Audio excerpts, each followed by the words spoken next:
All right, well, welcome back to our second round of Groves here as we dive into this new series, Generation Z Unfiltered.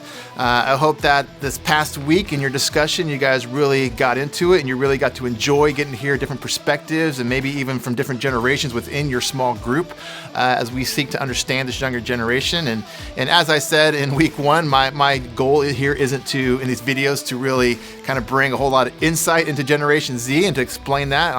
My name's not Dr. Tim Elmore. My name is Aaron Young, and so I'm going to stick to my lane and stick to the Bible. And so what I want to do this session in round two is to really revisit a passage that we read in our series on Sunday morning that led to this whole discussion of the next generation. And so I want to read this to you, and I want to kind of unpack it maybe in a different perspective. So this is Judges chapter 2, verse 10 again. So this is what it says. It says, "After that whole generation had been gathered to their ancestors, another generation grew up who knew neither the Lord nor what he had done for Israel." And when I brought up this passage the first time, I said this is a tragic passage because it's saying that the older generation failed to pass on the love of God to this younger generation. They didn't pass on, they didn't tell the stories. This younger generation grew up and they didn't know about God. They didn't know about what he had done for the nation of Israel. And so that's kind of the whole purpose of this study, is so that we would not fall into the same trap and history wouldn't repeat itself, and that we would be another generation just like this Judges 2:10 generation. But I want to zero in on today in this video is this idea of multi-generations and how each generation kind of has its own challenges, its own unique worldview based on where they came from. And I think you can really see this in this passage in Judges 2:10, because the Judges 2:10 generation, as I'll call them, that's the youngest generation, generation 3, if you will, in this story we're reading here in the Bible. They didn't grow up in the same circumstances as the generation before them, which I'll call Generation Joshua, which is the one that was raised really in the wilderness and then moved into the promised land. And that generation, Joshua generation, wasn't anything like what I'll call the Moses generation, who was the generation before them, who grew up in Egypt. If you think about that first generation, they grew up as slaves. They grew up in Egypt. They grew up with the gods of Egypt. They grew up with the Nile River. They grew up with their sustenance and everything being based on the Nile River. And they grew up, as slaves, and they had to work hard and they had to do all this different stuff. And so they grew up with a very different worldview than Generation 2, Joshua's generation, which I would say was raised in the wilderness. And they were raised in the Sinai desert. They were raised wandering in the desert. That's what their circumstances were and where their provision came from. Their provision came from on high, from manna coming down from heaven and from water from the rock. And they had to follow wherever Moses went. So they grew up with a completely different set of circumstances and lifestyle and worldview than Moses' generation. And then you come to the third generation, the Judges 2:10 generation, and where did they grow up? It's like they grew up in the promised land. They grew up in a land flowing with milk and honey. And so their worldview, their circumstances were very, very different than those of their parents and those of their grandparents.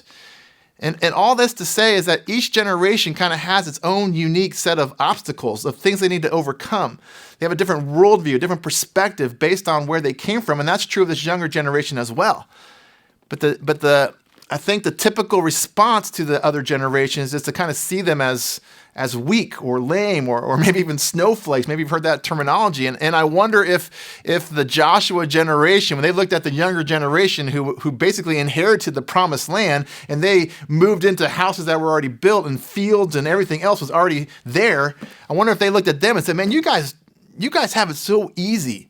Like, what do you have to complain about? Like, we had to wander in the desert for 40 years. And then the generation before them goes, what do you guys have to complain about? We were slaves. It's like we were slaves. We had to work so hard. We're being beaten and all this stuff. And so each generation kind of dismisses the younger generation as being kind of weak and pathetic. And, they don't understand how hard it was back in the day when I had to, hike through the snow 5 miles to go to school. This is all the stuff we've heard about. And each generation has its own unique circumstances. And so that's kind of what I want us to consider when you think about this younger generation. When you think about Generation Z, the temptation, I think we mentioned it last week, is to see them as weak and pathetic and kind of just stop your whining. You have all those things you have. But we shouldn't do that, because we have to see they are growing up in a much different worldview, much different circumstances than we did. And so the whole goal is hopefully that we would have compassion. so we can pass on our beliefs and the love of God and the story of what God has done for us, what Jesus has done for us to this younger generation without judging them, without being critical of them, but saying, hey, I grew up in one set of circumstances and it was tough and it had its own unique, obstacles to overcome. And so does this generation. So what are the obstacles that this generation has to overcome based on how they grew up in the world that they grew up, which was much different than mine? And so that's what I'm hoping that we'll be able to do in our small groups, that as a church, as a whole, as parents, as couples, as families, that we'll say, hey, I don't expect these guys to think and act the same way that I did because they didn't grow up in the 80s. They didn't grow up in the 90s. They didn't grow up in the 70s or 60s or whatever, whenever you grew up. They are growing up now, and the world is not the same. So why should I expect them to think the same?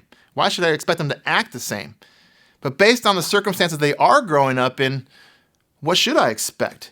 And what are their obstacles?